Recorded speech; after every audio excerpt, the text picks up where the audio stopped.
හරි.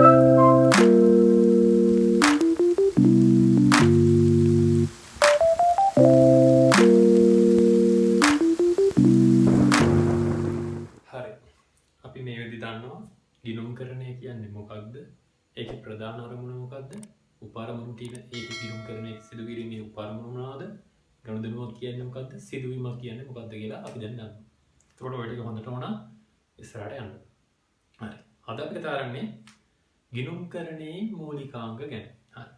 ගිණුම්කරණයේ මූලිකාංග කියලා කියන්නේ ගිණුම්කරණය හැදිලා තියෙන අංග. එතකොට ගිණුම්කරණ මූලිකාංග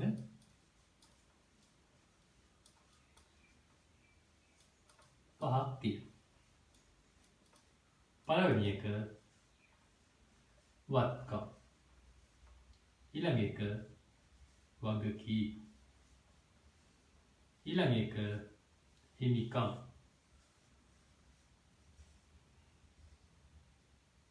ඊළඟ එක ආදායම්.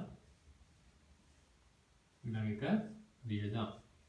ඒ කියන්නේ ගිණුම්කරණය කිව්වේ අපි ව්‍යාපාරයක් කෙරෙහි යෑමක් දක්වන පාර්ශවයන්ට ඒ ව්‍යාපාර ඒකකයේ සම්බන්ධයෙන් තීරණ ගැනීමේදී ප්‍රයෝජනවත් තොරතුරු සැපයීම. ක්‍රියාවලියට අන්නේ ක්‍රියාවලියේදී අපි හඳුනා ගන්න ප්‍රධාන අංග ටිකක් තියෙනවා. මෙන්න මේ ටික පදනම් කරගෙන තමයි අපි ගිණුම්කරණ තොරතුරු අල්මැති පාර්ශව වලට දෙන්නේ. අන්න එහෙම දෙන්න භාවිතා කරන ගිණුම්කරණයේ හැදලා තියෙන අංග ටිකට අපි කියනවා ගිණුම්කරණ මූලිකාංග කියලා.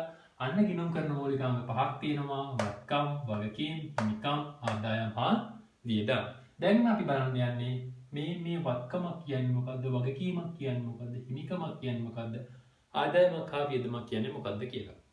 එතකොට මෙන්න මේ පහ ඉගෙන ගැනීම අනිවාර්යෙන් ඕනයි. කියන්නේ මේක තමයි ගිණුම්කරණයේ බේස් එක වෙන්නේ. ඒත් විභාගයට ලකුණු 2 3ක ප්‍රශ්නයක් අහනවා අනිවාර්යෙන් වත්කමක් කියන්නේ මොකද්ද? හෝ වගකීමක් කියන්නේ මොකද්ද කියලා හැම අවුරුද්දම මාරු අහලා දිනවා. ඒ නිසා මේ ටික නතු කොහොමත් ඉස්සරහට යන්නත් බෑ. විභාගයටත් අහනවා. ඒ නිසා දැන් අපි බලමු එකින් එක මේ ගිණුම්කරණයේ මූලිකාංග මොනවද කියලා. හරි. ඉස්සලාම වත්කම්.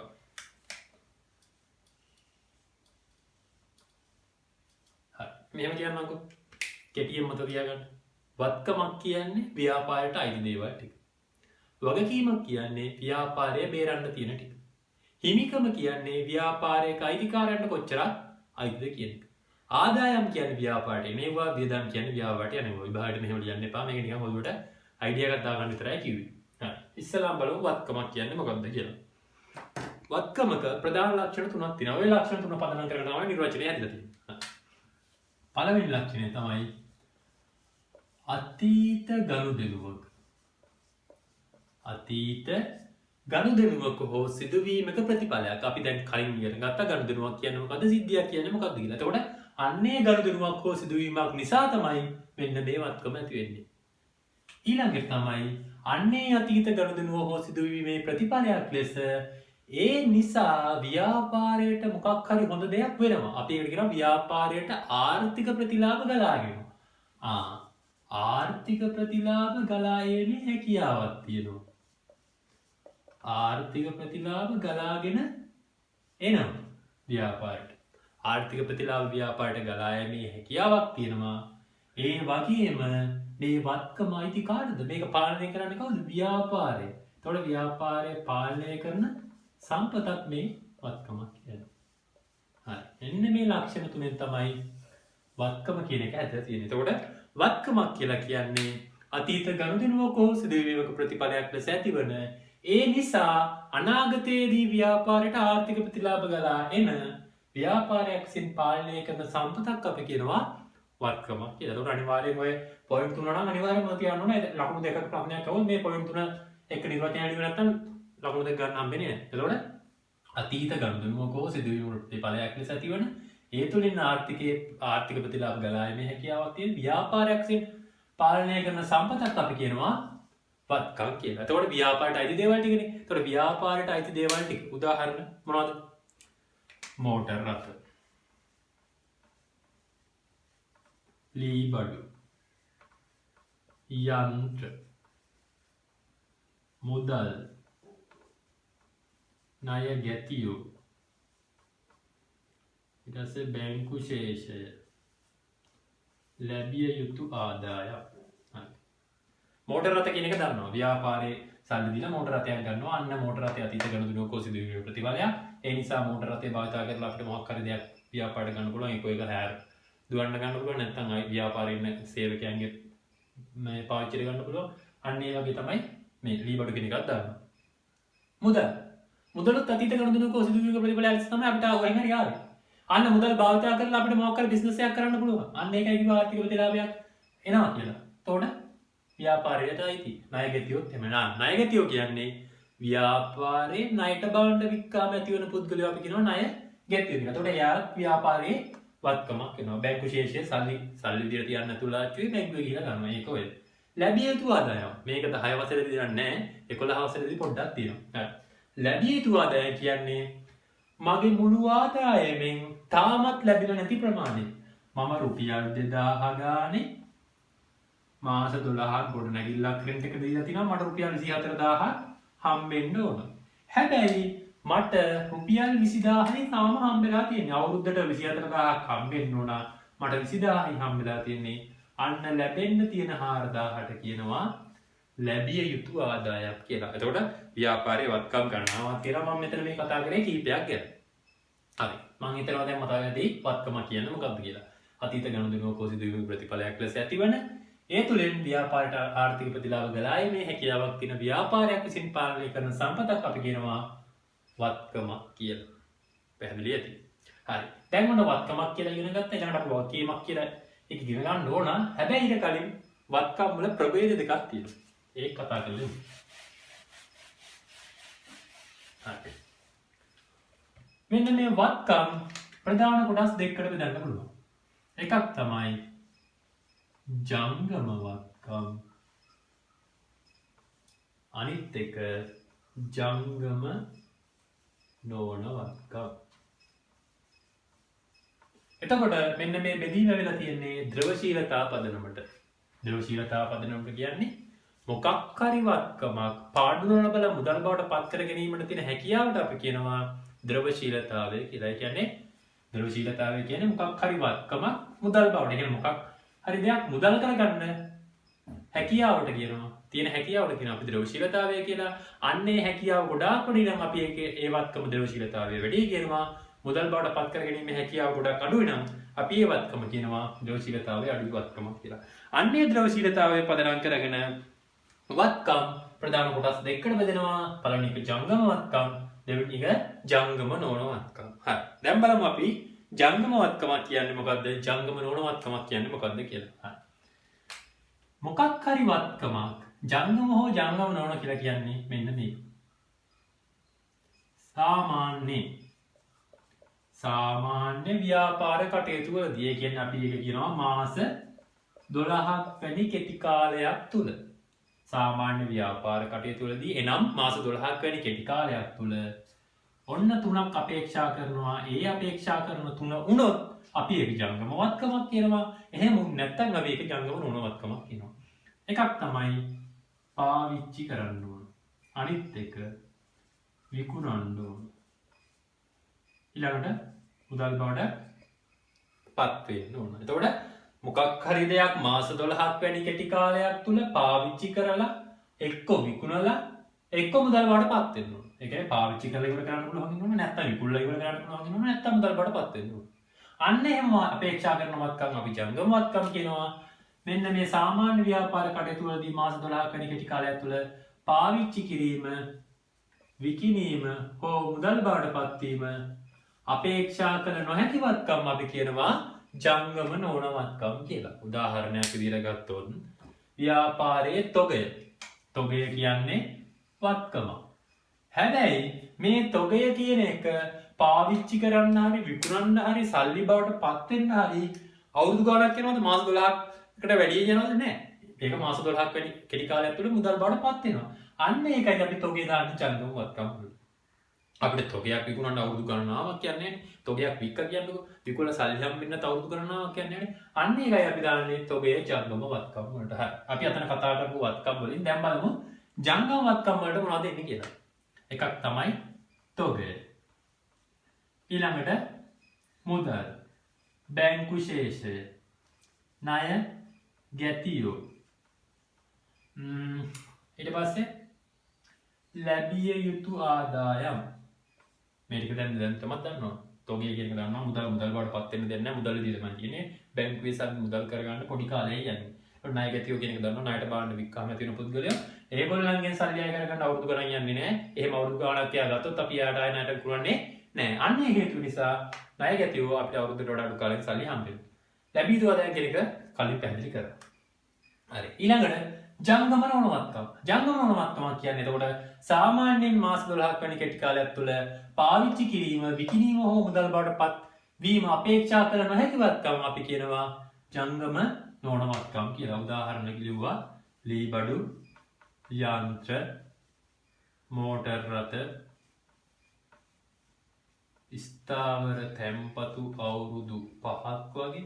ඒ කියන්නේ අපේ තියෙන සල්ලි ටික බැංකුවේ ගිහිල්ලා දානවා නිශ්චිත පොලියකට නිශ්චිත කාල පරිච්ඡේදයකට. අන්න ඒකට අපි කියනවා ස්ථාවර තැන්පතු කියලා. අන්නේ ස්ථාවර තැන්පතුව දාන්නේ අවුරුද්දකට වඩා වැඩි කාලයකදී නම් අපි ඒ වත්කම ජංගම නොනවත්කමක් කියනවා. සාමාන්‍යයෙන් ස්ථාවර තැන්පතුව අපිට මාස 3 මාස 6ට වගේ දාන්න පුළුවන්. එහෙම දැම්මොත් ඒක ජංගම වත්කමක් වෙනවා. එතකොට අපි අර දාන පර්පස් එක අපි දාන අවුරුදු ගණනුව තමයි ස්ථාවර තැන්පතු ජංගමද ජංගම නොවනද වෙන්නේ. හරි දැන් කරා අපි කතා කරා වත්කමක් කියන්නේ මොකද්ද? වත්කමේ ප්‍රභේද දෙකක් තියෙනවා. මේ ප්‍රභේද දෙක බෙදන්නේ මොකක් පදනම මතද? ද්‍රවශීලතා පදනම අනුව. ද්‍රවශීලතා පදනමට ද්‍රවශීලතාවය කියන්නේ මොකක් හරි වත්කමක් මුදල් බවට පත් වීමේ තියෙන හැකියාව. අන්නේ හැකියාව පදනම් කරන වත්කම් ප්‍රදාන කොටස් දෙකයි ජංගම වත්කම් හා ජංගම නොවන වත්කම්. අන්නේ ජංගම වත්කමක් කියන්නේ මොකද්ද කිව්වා? ඒකට උදාහරණ කතා කරා. ජංගම නොවන වත්කමක් කියන්නේ මොකද්ද කිව්වා? ඒකට උදාහරණ කතා කරා. මම හිතන්නේ විභාගයට අහුවොත් ලකුණු දෙක ප්‍රශ්නයක් දැන් ඕන දෙනකින් ලකුණු ගන්න පුළුවන්. ඊළඟට යනවා අපි ගිණුම් කරන මූලික අංග වල දෙවෙනි අංගය වගකීම්. වගකීමක් කියන්නේ මොකක්ද කියලා ගන්න යන්නේ. වගකීමක් කියන්නේ මං කිව්වා කෙටියෙන් අපි ගෙවන්න තියෙන අගය. ඔන්න ඔය ගෙවන්න තියෙන අගයට අපි වගකීමක් කියලා කිව්වා. එතකොට වගකීමකත් නිර්වචනයක් තියෙනවා. ඒ නිර්වචනේ හැදෙන්නේ ගොඩක් වෙලාවට වත්කමේ අනිත් පැත්ත වගේ. එක ලක්ෂණයක් පොදු ලක්ෂණයක් තියෙනවා. අනිත් දෙක ඒකේ විරුද්ධ පැත්ත වගේ දෙයක් තියෙනවා. හරි බලමු. මොකක් හරි දෙයක් වගකීමක් වෙන්න නම් මෙන්න මේ ලක්ෂණ තුන සපුරන්න ඕනේ. අර වගේමයි අතීත ගනුදෙනුවක හෝ සිදුවීමක ප්‍රතිඵලයක් වෙන්න ඕනේ. එතකොට අතීත ගනුදෙනුවක හෝ සිදුවීමක ප්‍රතිඵලයක් විය යුතුයි මොකක් හරි දෙයක් වගකීමක් වෙන්න නම්.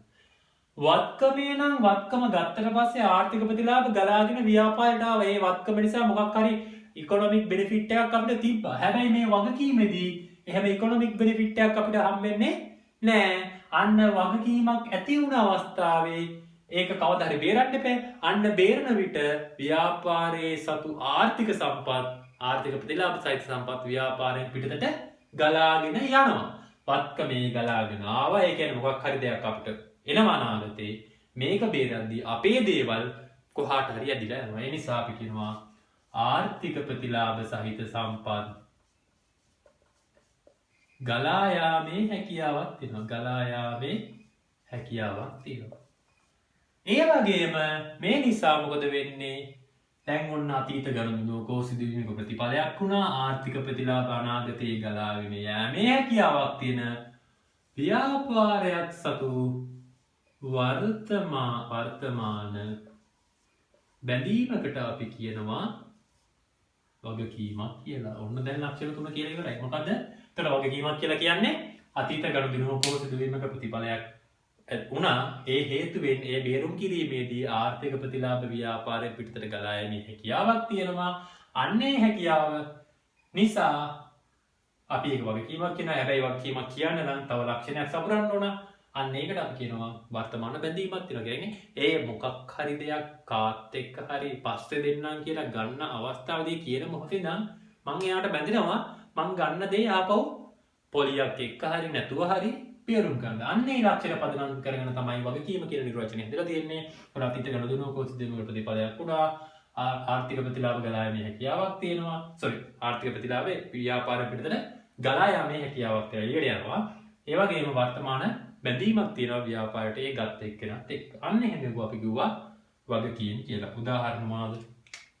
ණයට බාන්න ගත්තාම තියෙනවා ණය හිමියෝ. අපිට සල්ලි නෑ ව්‍යාපාරය කරන්න අපි බැංකුවෙන් ලෝන් එකක් ගන්නවා. අනාගතේ අනිවාර්යෙන් ගෙවන්න වෙනවා බැංකු ණය. ඒ වගේම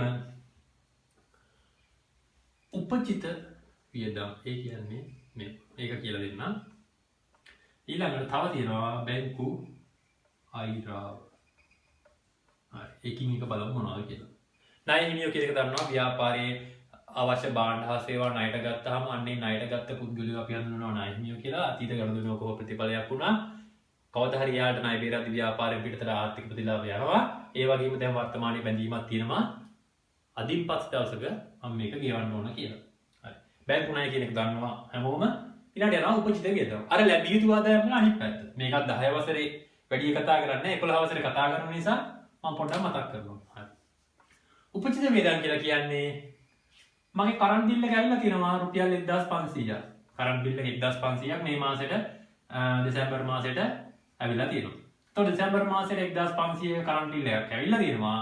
මම මුදලින් ගෙවන්නේ රුපියල් 1000යි මං ගාව තියෙන දැන් 1000යි මං තව 500ක් ගෙවන්න උනා. ඕක අවුරුදු ගණන් ගෙවන්න දෙන්නේ නැහැ. ඒ කියන්නේ ඉතා ඉක්මනින් හැකි ඉක්මනින් මේ 500 ගෙවන්න උනා. අන්න විදුලිය කියන සේවාව භාවිතා කිරීම වෙනුවෙන් මට 1500ක බිල් එකක් ආවා. හැබැයි මම වර්තමානයේ ගෙවන්නේ 1000යි. අන්න වර්තමානයේ දැන් බැඳීමක් ඇති වෙනවා 500ක විදුලිය භාවිතා කිරීම වෙනුවෙන් ගෙවන්න තව 500ක් මම දීනවා. අන්න ඒකයි කියන්නේ උපචිත වියදම් කියලා. බැංකු වෛරාව කියලා කියන්නේ ඒකත් අපි ඉස්සරහට වැඩි විස්තර ඇතුව කතා කරනවා. දැන් නිකන් පොඩ්ඩක් ජස්ට් අයිඩියා එකක් දෙන්න. හරි. බැංකු වෛරාව කියලා කියන්නේ අපිට අපේ සල්ලි ටික එක එක ගිණුම් වර්ගවල පවත්වාගෙන යන්න පුළුවන්. ඉතිරි කිරීමේ ගිණුම්, ස්ථාවර ගිණුම්, අනිත් එක තමයි ජංගම ගිණුම්. ජංගම ගිණුමක් කියලා කියන්නේ චෙක්පත් මගින් ගනුදෙනු කළ හැකි ගිණුම් විශේෂයක්.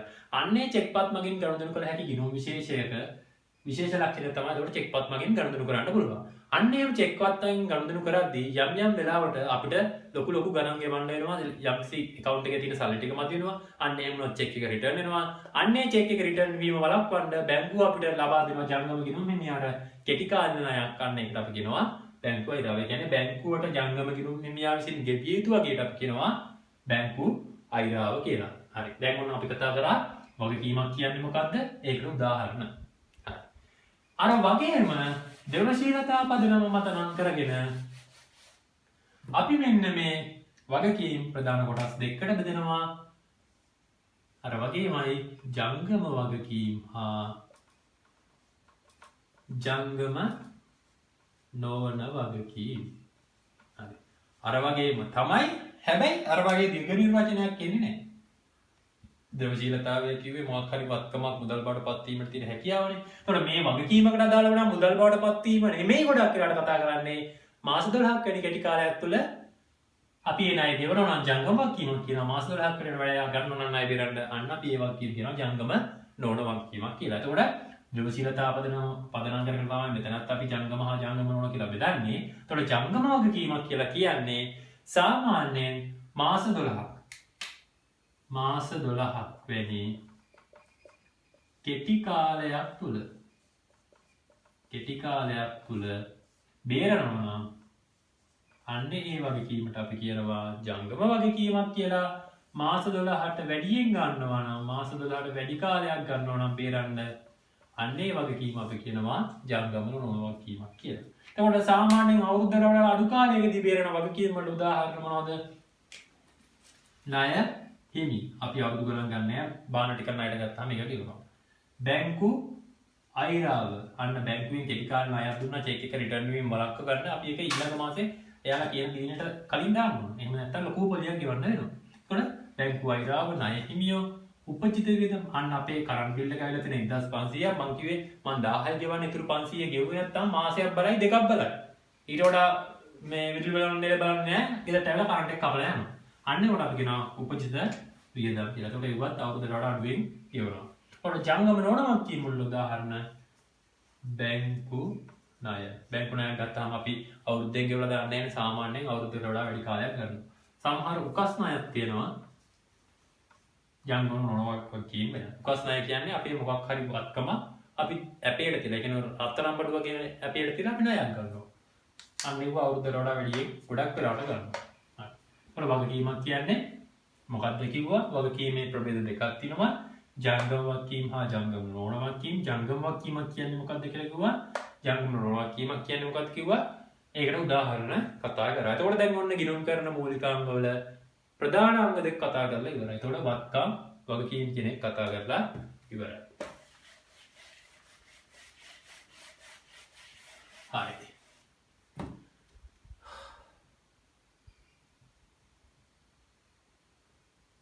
ඊළඟට අපි යන මූලිකාංගය තමයි වත්කම් කතා කරා, වගකීම් කතා කරා, ඊළඟට හිමිකම. හිමිකම කියලා කියන්නේ ව්‍යාපාරයක අයිතිකරුවන්ට අන්න ඒ ව්‍යාපාරයේ තියෙන වත්කම් ප්‍රමාණයට නැත්නම් ව්‍යාපාරයක අයිතිකරුවන්ගේ අයිතියට අපි කියනවා හිමිකම කියලා. එතකොට දැන් හිතන්න මගේ බිස්නස් එකේ දැන් තියෙනවා පුටු 2යි මේස 2යි දැන් ඔන්න තියෙනවා. පළවෙනි අවස්ථාවේදී මේ පුටු 2යි මේස 2යි ගන්න සල්ලි දැම්මේ අයිතිකරු විසින්ම නම් ඒ ව්‍යාපාරයේ අයිතිකරුවගේ අයිතිය සමානයි මොකද්ද? පුටු 2යි මේස 2යි. අන්න එතකොට එයාට ව්‍යාපාරයේ අයිති පුටු 2යි මේස 2ම එයාගේ තමයි. ඇයි එයාමයි සල්ලි දාලා තියෙන්නේ. හැබැයි සෙකන්ඩ් ඔප්ෂන් එකට යනවා පුටු 2 අයිතිකරු ගන්නවා. පුටු 2 අයිතිකරු ගන්නවා. ඊට පස්සේ එයාට සල්ලි ඉවරයි. මේස 2 ගන්න ණයට. මේස 2 ණයට ගන්නවා. අන්න හැබැයි මේ අවස්ථාවේදී අයිතිකරුට මේස 2යි පුටු 2යි අයිතිද ව්‍යාපාරේ නෑ. කවදා හරි මේස 2 බේරන්න වෙනවා. මේස 2 වෙනුවෙන් ගත්ත ණය බේරන්න වෙනවා. එතකොට මේස 2 එයාට తాවකාලිකව අයිති වෙන්නේ නෑ. අන්න එතකොට අයිතිකාරයාගේ අයිතිය වෙනස් වෙනවා. ව්‍යාපාරයේ තියෙන වත්කම් ටික තමයි පුටු මේස. එතකොට වත්කම් වලින් අඩු කරන්න වෙනවා වගකීම් ටික. අන්න මම බැඳලා තියෙන ටික අන්න එහෙම අඩු කරපුවා වෙනවා හිමිකම. එතකොට පළවෙනි අවස්ථාවේදී අයිතිකාරයා සියලු වත්කම් දැම්මා නම් වත්කම් සමානයි හිමිකම. වත්කම් සමානයි හිමිකම. හැබැයි දෙවෙනි අවස්ථාවේදී ව්‍යාපාරයේ තියෙන වත්කම් ඔක්කොම ගන්න අයිතිකාරයාගේ මූල ශක්තිය ප්‍රමාණවත් නැහැ. වත්කම් ටික ගන්න බාහිර පාර්ශවයක් සම්බන්ධ කරගත්තා. අන්නේ බාහිර පාර්ශවයන්ට ණය ගෙවන්න වෙනවා කවදා හරි. අන්නේ ණය ගෙවුවට පස්සේ අයිතිකාරයට ඇත්තටම කොච්චරක් අයිතිද කියන එකට අපි කියනවා හිමිකම කියලා. හරි. පැහැදිලි ඇති. දැන් ඔන්න මෙතෙන්ට මේ දැන් ගිණුම් කරන හැඳින්වීම පාඩමට අදාළ නැති එකක් කතා කරන්න යන්නේ. මේක ගිණුම් කරන සමීකරණ පාඩමේ තියෙන්නේ. දැන් චුට්ටක් අවබෝධයක් ගන්න. මොකද මට ඊළඟට ගිණුම් කරන මූලිකාංග දෙක තියෙන්නේ ආදායම හා වියදම් කතා කරන්න. ආදායම හා වියදම් කතා කරන්න කලින් මෙන්න මේ දැන් කතා කරන්න යන පොයින්ට් එක දන්නේ නැත්නම් ආදායම හා වියදම් කතා කරාට වඩා තේරෙන්නේ නැහැ. හරි. ඔන්න දැන් අයිතිකාරයාගේ අයිතිය කියලා කිව්වනේ. ව්‍යාපාරයේ අයිතිකාරයාට තියෙන වත්කම් ප්‍රමාණයට අපි කිව්වා හිමිකම කියලා. ඔන්න ඔය අයිතිකාරයාගේ අයිතිය නැත්තම් හිමිකම වෙනස් වන අවස්ථා ගණනාවක් තියෙනවා. ඒ කියන්නේ අයිතිකාරයාගේ අයිතිය අඩු වැඩි වෙන අවස්ථා 4ක් තියෙනවා. එකක් තමයි අමතර ප්‍රාර්ථනය. අමතර ප්‍රාර්ථන මම කියලා දෙන්නම් මේව මොනවද කියලා. ඊළඟ එක තමයි ගැනිලි. ඊළඟ එක තමයි ආදායම්. ඊළඟ එක තමයි වියදම්. දැන් අපි ගිණුම් කරන මූලිකාංගයත් කතා කරනවා ආදායම් හා වියදම් කියලා. අයිතිකාරයාගේ හිමිකම වෙනස් වීමටත් මෙන්න මේ දෙක බලපානවා. ඔන්න ඔය හේතු නිසා තමයි මම මේක දැන් ගත්තේ කියලා දෙන්නේ. අමතර ප්‍රාර්ථනය කියන්නේ මම මේ බිස්නස් එක ආරම්භ කරන්නේ 2019 නම් අන්න ඒ 1/1 පස්සේ ඒ කියන්නේ 1/1 දිනෙන් පස්සේ ඒ කියන්නේ 1/2 සිට ඉදිරි කාල පරිච්ඡේදය දක්වා අයිතිකරු ව්‍යාපාරයට මුදල් හරි වෙනත් වත්කමක් හරි යොදවනවා නම් අපි ඒකට කියනවා අමතර ප්‍රාර්ථනය කියලා. ඔයාලා ටියුට් එකේ සමීකරණ පාඩමේ හිමිකම් වෙනස් වෙන අවස්ථා කියලා හිස්තනක් තියලාදී අන්න එතන බලන්න අයිතිකරුගේ හිමිකම් වෙනස් වෙන අවස්ථා 4යි. අමතර ප්‍රාර්ථනය, ගැනීම, ආදායම් හා වියදම්. ඒකට අපි කතා කරා ඉස්සෙල්ලාම අමතර ප්‍රාර්ථනය කියන්නේ මොකක්ද කියලා. අමතර ප්‍රාර්ථනය කියන දන ලියාගන්න. අමතර ප්‍රාර්ථනය යනු ව්‍යාපාරයක අයිතිකරු විසින් ව්‍යාපාරය ආරම්භ කරන දිනට පසු යොදන මුදල් හා වෙනත් වත්කම් අමතර ප්‍රාර්ථනය ලෙස හඳුන්වයි. එතකොට අයිතිකාරයා ව්‍යාපාරය ආරම්භ කරාට පස්සේ එයාගේ පෞද්ගලික සල්ලි ව්‍යාපාරයට තව දාන්න පුළුවන්.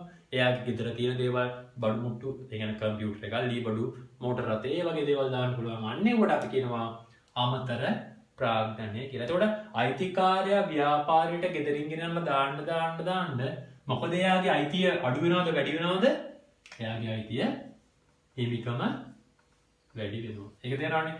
මට අයිති දේවල් මට ගෙදර පෞද්ගලිකව අයිති දේවල් ටික මම ව්‍යාපාරයට දානවා. එතකොට මට ව්‍යාපාරයේ මට තියෙන අයිතිය වැඩි වෙනවා. දැන් මේ අපි අයිතිකාරයයි ව්‍යාපාරයයි කියන්නේ දෙන්නෙක් නිසා තමයි ඔන්නම කතා දෙකක් කියන්නේ. මගේ බිස්නස් එක වුණාට බිස්නස් එක කියන්නේ එකක් මම කියන්නේ තව එකක්. ඒක එහෙම බෙදන්නේ ව්‍යාපාරයේ ඒකක සංකල්පය අනුව. මම කලින් චුට්ටක් ඕක පැහැදිලි කරා. හරි. එතකොට අමතර ප්‍රාග්ධනය නිසා හිමිකම මොකද වෙන්නේ? වැඩි වෙනවා. නේ. මගේ බිස්නස් එක තමයි. හැබැයි මම ගේ දිලියන්නත් ඕන, මං ගෙදර අයියන් දිලියන්නත් ඕන. ඇයි ඒ? ව්‍යාපාර අයිතිකාරයාගේ වෙන්න වූ ස්වාධීන ඒකකයක් ලෙස කටයුතු කරනවා. අන්න එහෙම නිසා තමයි මේ ගැනිලි කියලා එකක් ඉන්නේ. ගැනිලි කියලා කියන්නේ ව්‍යාපාරයේ තියෙන මුදල් හා වෙනත් වත්කම් අයිතිකාරයාගේ පෞද්ගලික ප්‍රයෝජනයට ගැනීමට අපි කියනවා ගැනිලි කියලා. එතකොට ගැනිලි කියලා කියන්නේ ව්‍යාපාරයේ තියෙන ලාච්චු තියෙන සල්ලි ටිකක් අයිතිකරු ගෙදර අරගෙනවා. ඒ කියන්නේ එයාගේ කරන් බිල් එක ගෙවන්න නැත්නම් එයාගේ ළමයාගේ පන්ති ගාස්තු ගෙවන්න අන්න ඒ වගේ දේවල් වලට ලාච්චු සල්ලි ටිකක් අරන් යනවා. අන්න එහෙම අරන් ගියාපුවම අපි ඒව වඳුනනවා ගැනිලි කියලා. ඒ වගේම ව්‍යාපාරයේ කම්පියුටර්ස් තුනක් තියෙනවා. ළමයාට මොකක් හරි දැන් මේ දවස්වල කොවිඩ් තියෙන නිසා ඉගෙන ගන්න ලැප්ටොප් එකක් ගෙදර නැහැ. මොකද කරන්නේ? හැමදාටම ව්‍යාපාරයෙන් එක ලැප්ටොප් එකක් ගෙදර ළමයාට ගිහින් දෙනවා. අන්න ව්‍යාපාරයේ තිබ්බ වත්කමක් අයිතිකරු පෞද්ගලික ප්‍රයෝජනයට ගත්තා. එතකොට මුදල් හා වෙනත් වත්කම් අයිතිකරු පෞද්ගලික ප්‍රයෝජනයට ගත්තාම අපි කියනවා ඒක ගැනිලි කියලා. ගෙදරින් ගේද්දී අයිතිකාරයාගේ අයිතිය වැඩි වුණා. එහෙනම් ගෙදර ගෙනියද්දී මොකද වෙන්නේ? අයිතිකාරයාගේ අයිතිය අඩු වෙනවා. හරි. ඊළඟ එක තමයි ආදායම් හා වියදම් කියන්නේ. හරි. දැන් ඔන්න මේ ටික තේරෙයි මේ ටික තේරෙන්න නිසා. හරි. දැන් ඔන්න ගෙනුම් කරන මූලිකාංගවලත් අපි කතා කරලා තියෙන ආදායම් හා වියදම් ඒකත් දැන් මම මෙතනින්ම කතා කරනවා. හරි. ආදායමක් කියන්නේ ව්‍යාපාරයට එන දේවල් ටික කිව්වා. වියදමක් කිව්වේ ව්‍යාපාරේ යන දේවල් ටික කියලා කිව්වා. දැන් නිර්වචනය බලමු. ආදායමක් කියලා කියන්නේ ව්‍යාපාරයක අයිතිකරු යොදන අමතර ප්‍රාග්ධනය නිසා සිදුවන හිමිකමේ වැඩිවීම හැරුණු විට මොකක් හරි හේතුවක් නිසා හිමිකම වැඩි වෙනවා නම් අපි ඒකට කියනවා ආදායම් කියලා. මොනවද? අයිතිකාරයා යොදන අමතර ප්‍රාග්ධනය නිසා මම කිව්වා හිමිකම වැඩි වෙනවා කියලා. අන්න එහෙම නැතුව හිමිකම මොකක් හරි හේතුවකින් වැඩි වෙනවා නම් අපි ඒකට කියනවා ආදායම් කියලා. අපිට ඔක මෙහෙම කියන්නත් පුළුවන්. අයිතිකරුගේ දායකත්වයෙන් තොරව හිමිකමේ සිදුවන වැඩිවීම ආදායම් ලෙස හඳුන්විය හැක. එහෙමත් කියන්න පුළුවන්. බලගත්තු උදේ දිගට තියෙන වචනේ විදියට යන් අපි අයිතිකරු යොදන අමතර ප්‍රාග්ධනය හැරුණු විට හිමිකමේ සිදුවන අනෙකුත් වැඩිවීම. ලියාගන්න. අයිතිකරු යොදන අමතර ප්‍රාග්ධනය හැරුණු විට හිමිකමේ සිදුවන අනෙකුත් වැඩිවීම ආදායම් ලෙස හැඳින්වේ. එතකොට ආදායම් මොනවාද? අයිතිකරු යොදන අමතර ප්‍රාග්ධනය නැතුව හිමිකම මොකක් හරි හේතුවකින් වැඩි වෙනවා නම් අන්න ඒකට අපි කියනවා ආදායම් කියලා. ව්‍යාපාරයේ තියෙන ප්‍රධාන ආදායම තමයි මොකද්ද? විකුණුම් ආදායම. ඒ කියන්නේ භාණ්ඩ වික්කහම ඇතිවන ආදායමට අපි කියනවා විකුණුම් ආදායම කියලා. ඒක ව්‍යාපාරයේ ප්‍රධාන ආදායම වෙනවා. ඊයේ ආදායමට අමතරව තව දේවල් ව්‍යාපාරයට තියෙනවා. අපි ඒවට කියනවා අනිකුත් ආදායම නැත්නම් වෙනත් ආදායම. ඒකට උදාහරණ ලද පොලි, ලද කොමිස්, ලද ලාභාංශ, ලද ගෙවල් කුලි. ඕක තමයි ඒකට උදාහරණ. හරි බලමු. විකුණුම් කියන එක. ලද පොලි. මගේ සල්ලි ටික මං සල්ලි විදියට තියාගන්න නැතුව බැංකුවේ ගිහිල්ලා දානවා. එතකොට බැංකුවේ ගිහිල්ලා දාපුවාම මට මොකද හම්බෙන්නේ? ඒ සල්ලි වලට ඉන්ට්‍රස්ට් එක නැත්නම් පොලියක් හම්බ වෙනවා. අන්න මගේ ව්‍යාපාරය සපත්තු මහල අලෙවි කරන එක අන්නේ සපත්තු මහල අලෙවි කිරීම තුලින් නෙමෙයි යන්නේ ආදායම මට හම්බුනේ සල්ලි ටික තැන්පත් කරලා බැංකුවේ. අන්න ඒකට අපි කිව්වා පොලි ආදායම කියලා. එතකොට ඒක ව්‍යාපාරයේ ආදායමක් වෙනවා. ලද කොමිස්. මම වාහන ගැන ටිකක් දන්නවා. මගේ ව්‍යාපාරය සපත්තු අලෙවි කරන ව්යාපාරය. අන්න වාහන ගැන දන්න නිසා මම ව්‍යාපාරයේ ඉන්න ගමන් මගේ පාරයින ව්‍යාපාරය තියෙන්නේ මගේ යාළුවෙකුගේ වාහනයක් ගෙනල්ලා ඉස්සරහින් තියලා ඇඩ් එකක් දාලා විකුණලා දෙනවා. අන්න යාළුවා මොකද මට කියන්නේ? මචං මෙන්න මේක ඔයා තියාගන්න කියලා මට කමිෂන් එක රුපියල් 5000ක් විතර දෙනවා. අන්න ඒව ව්‍යාපාරයේ වෙනත් ආදායමක් වෙනවා. ලද කොමිස් කියන්නේ. ලද ලාභාංශ ව්‍යාපාර සංවිධාන පාඩමේ 3 වෙනි පාඩමේ තියෙනවා සමාගම් කියලා જાතිය. අන්නේ සමාගමක අයිතිකාරයෙක් වෙන්න නම් අපි කොටස් ගන්න ඕන. අන්නේ කොටස් ගත්තාම ලාභ තිබ්බොත් අපිට හම් වෙනවා. අන්නේ ගන්න කොටස් ගන්නට හම් වෙන ලාභාංශ තමයි මේ කියන්නේ ලද ලාභාංශ කියලා කියන්නේ. එතකොට ඒක ව්‍යාපාරයේ සපත්තු මහනනට අමතරව කරපු දෙයක්. ඉන්වෙස්ට්මන්ට් එකක් නිසා ආපු දෙයක්. ඊට පස්සේ ලද ගෙවල් තුලින් මගේ සපත්තු මැසීමේ ව්‍යාපාරයේ තට්ටු දෙකේ බිල්ඩින් එක තියන්නේ උඩ තට්ටුව හොඳට හදලා තියෙන්නේ. ඒකෙන් මම වැඩක් ගන්න යට තට්ටුව තමයි මගේ ව්යාපාරය ඔපරේට් කරන්නේ. එතකොට මට උඩ තට්ටුව වැඩක් නැහැ. මම උඩ තට්ටුව කාට හරි රෙන්ට් එකට දෙනවා. අන්නේ රෙන්ට් එකට දීම නිසා මට හම්බ වෙන ආදායමක්. ඒකට තමයි කිව්වේ ලද ගෙවල් කුලී කියලා. තව ආදායම් ගොඩක් තියෙනවා. දැන් ඔය ටික ඇති. හරි. මම හිතනවා තේරෙන්නේ නැති කියලා. එතකොට ආදායමක් කිව්වේ අයිතිකරු යොදන අමතර ප්‍රාග්ධනය නිසා සිදුවන හිමිකමේ වැඩිවීම හැරුණු විට හිමිකමේ සිදුවන අනෙකුත් වැඩිවීම අපි කිව්වා අමතර ප්‍රාග්ධනය කියලා. හරි. සෝරි අමතර ප්‍රාග්ධනය නෙමෙයි ආදායම් කියලා. හරි. ඊළඟට යනවා අපි වියදම්. මේක ආදායම් හැමදෙන්නේ අමතර ප්‍රාග්ධනයත් එක්ක වියදම් හැදෙන්නේ ගැන්ලිත් එක්ක. හරි. අයිතිකරු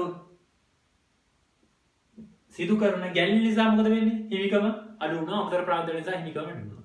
අන්න අයිතිකරු සිදු කරන ගැන්ලි නිසා සිදුවන හිමිකමේ අඩුවීම හැරුණු විට මොකක් හරි හේතුවක් නිසා හිමිකම අඩු වෙනවා නම් ඒ අඩුවීම වලට හේතුව අපි කියනවා වියදම් කියලා. එතකොට වියදම් කියන වචනේ හැදෙන්නේ මෙන්න මෙහෙමයි. අයිතිකරු සිදු කරන ගැන්ලි නිසා සිදුවන හිමිකමේ අඩුවීම හැරුණු විට හිමිකමේ සිදුවන අනිකුත් අඩුවීම අපි කියනවා වියදම් කියලා. එතකොට මෙහෙම කියන්නත් පුළුවන් අයිතිකරුගේ දායකත්වයකින් තොරව හිමිකමේ සිදුවන අඩුවීම අපි කියනවා වියදම් කියලා. එතකොට අයිතිකරු දායකව දාන ගැන්ලි කියන්නේ. එතකොට ගැන්ලි නිසා සිදුවන හිමිකමේ අඩුවීම හැරුණු විට හිමිකමේ සිදුවන අනිකුත් අඩුවීම අපි කියනවා වියදම් කියලා. එතකොට ව්‍යාපාරයෙන් යන දේවල්නේ වියදම්. ව්‍යාපාරික ප්‍රධාන වියදම විකුණුම් පිරිවැය. විකුණුම් පිරිවැය හැදෙන්නේ ගැනුම් නිසා. එතකොට ගැනුම්ත් ව්‍යාපාරයේ වියදමක් වෙනවා. විකුණුම් පිරිවැය ගැනුම් බැංකු ණය පොලි ගෙවූ කොමිස්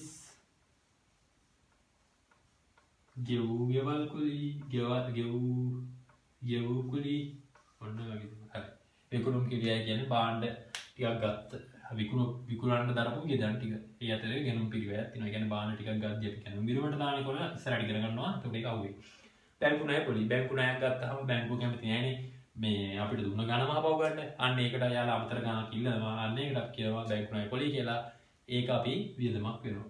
ඊපස්සේ ගෙවූ කොමිස්. අන්න මං වාහන ගැන දන්නේ නැහැ. මගේ යාළුවෙක්ට මං කියනවා මගේ වාහනේ විකුණලා දෙන්න සපත්තු අලෙවි කරන ව්‍යාපාරයේ එක ලොබි වැඩක් නැති ලොබියක් තියෙනවා. ඒක විකුණලා දෙන්න. අන්න එයා විකුණලා දෙනවා. මං යාට අර මට හම්බුණා වගේම කමිෂන් එකක් යන්න දුන්නා. අන්න මට හම්බෙද්දී ආදායම් මං ගෙවක් දීුවා වියදම් වෙනවා. මගේ ගෙවල් මගේ බිස්නස් එක කරේ මගේ ගොඩනැගිල්ලක මට වැඩක් නැති කැලේ මම රෙන්ට් එකට දුන්නා. හැබැයි මට දැන් බිස්නස් එක කරන්න තැනක් නැහැ. මං කාගෙන් හරි අර වගේ රෙන්ට් කරන තැනකින් බිල්ඩින් එකක් ගන්නවා. අන්න ඒ බිල්ඩින් එකට මාස්පතා ගෙවල් කුලියක් ගෙවන්න දෙනවා. අන්න ඒකට කියනවා අපි ගෙවූ ගෙවල් කුලිය නැත්නම් කඩ කුලිය කියලා කියනවා. තව ගොඩක් තියෙනවා වියදම් අපි ඉස්සරහට කතා කරමු. එතකොට ඔන්න තියෙනවා අයිතිකාරයාගේ හිමිකම වෙනස් වෙන අවස්ථා හතර කතා කරා. අමතර ප්‍රාග්ධනය ගැන්ලි ආදායම් වියදම්.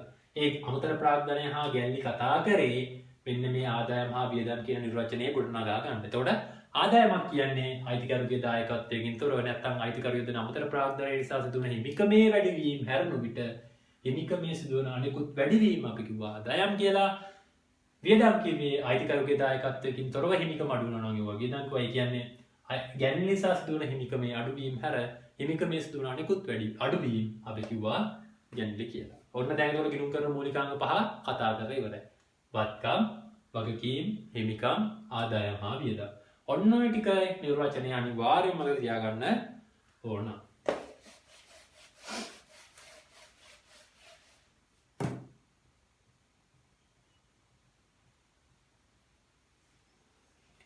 හරි. ඔයාලගේ යන්න 55 පිටුවේ ක්‍රියාකාරකම් එකට. ඒක කියනවා 55 පිටුවේ ක්‍රියාකාරකම් එකේ කියනවා ආපන ශාලාවක් පවත්වාගෙන යසිරු සම්පත්ගේ ව්‍යාපාරයේ එක එක දේවල් තියෙනවලු. ඒවා වත්කමක්ද වගකීමක්ද ආදායමක්ද වියදමක්ද කියලා ලියන්න. හරි. ඉස්සර අභ්‍යාසය කරලා ඉන්න ඊට පස්සේ මම උත්තර ටික කියන්න. හරි. මම හිතනවා දැන් ඔයාලා අභ්‍යාසය කරයි කියලා. තනියෙන්. විදුලි ගාස්තු. විදුලි ගාස්තු කියන්නේ ව්‍යාපාරයේ විදුලි ගාස්තු. ඒ කියන්නේ ව්‍යාපාරයේ විදුලිය භාවිත කරන ගෙවීම. එතකොට මොකක්ද ඒක? වියදම. බැංකු ණය. අන්න. බැංකුවෙන් ණයක් ගන්නවා වර්තමානයේ බැඳීමක් ඇති වෙනවා කියවන්න. මොකද්ද? වගකීම. ආයෝජනය. අන්න එක හුන්නේ මම ඒක කතා කරේ නෑ.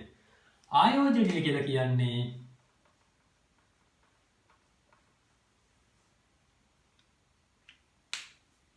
පුද්ගලයෙක් නැත්නම් ව්‍යාපාරයක් විසින් ව්‍යාපාරයේ කටයුතු සිදු කිරීමට සිදු කරාට පස්සේ සිදු කරලා ඉවරුනාට පස්සේ සිදු කරන ගමන් ඒකට අවශ්‍ය නැති මුදල් ප්‍රමාණයක් තියෙනවා. වැඩියෙන් තියෙන මුදල් ප්‍රමාණය. අන්න ඒ වැඩියෙන් තියෙන මුදල් ප්‍රමාණය මොකක් හරි ආර්ථික ප්‍රතිලාභයක් ලබා දෙන ඵලදායී මාර්ගයක ආයෝජනය කරන එකට අපි කියනවා ආයෝජනය කියලා. එතකොට මගේ සල්ලි ටික සල්ලි විදිහට තියාගන්න දුමන් ඒ සල්ලි ටික ඉඩමක් කරනවා. නැත්තම් ඒ සල්ලි ටික මම මෝටර රථයක් කරනවා. අන්න එතකොට මගේ ආයෝජනයක් වෙනවා. එතකොට ඒක මොකද්ද? වත්කම. ඊළඟ බැංකු ණය පොලි. බැංකු ණය පොලි කියන්නේ වියදමක්. බැංකු ණය කියන්නේ හැබැයි වගකීමක්. ප්‍රාග්ධනය හිමිකම. ළඟ කොමිස් ආදායමක්. විකුණුම් ආදායමක්. කෙවු කොමිස් වියදමක්. මෝටර රථ කියන්නේ වත්කමක්. ආයෝජන පොලි ආදායම කියන්නේ ආදායමක්. ප්‍රචාරණ ගාස්තු කියන්නේ වියදමක්. මෝටර රථ අලුත් කඩියා වේද මෝටර රථ කියන්නේ වත්කමක්. හැබැයි මෝටර රථයට මොකක් හරි රිපෙයාර් එකක් කරන්න ගියොත් ඒක මගේ වියදමක් වෙනවා. ණය ගැතියෝ කියන්නේ වත්කමක්. ණය හිමියෝ කියන්නේ වගකීමක්. තව උතන නැති ටිකක් ලියා ගන්න. බැංකු ශේෂය. බැංකු ශේෂය කියන්නේ වත්කමක්. ඊට පස්සේ ගැරිලි. ගැරිලි කියන්නේ හිමිකමක්. හැබැයි හිමිකමේ අඩුවීම පෙන්වන්නේ. ඊට පස්සේ ගැනුම්. ගැනුම් කියන්නේ ව්‍යාපාරයේ වියදමක්. ඔන්න දැන් අපි කතා කරා ඉරුම්කරණය කියන්නේ මොකද්ද?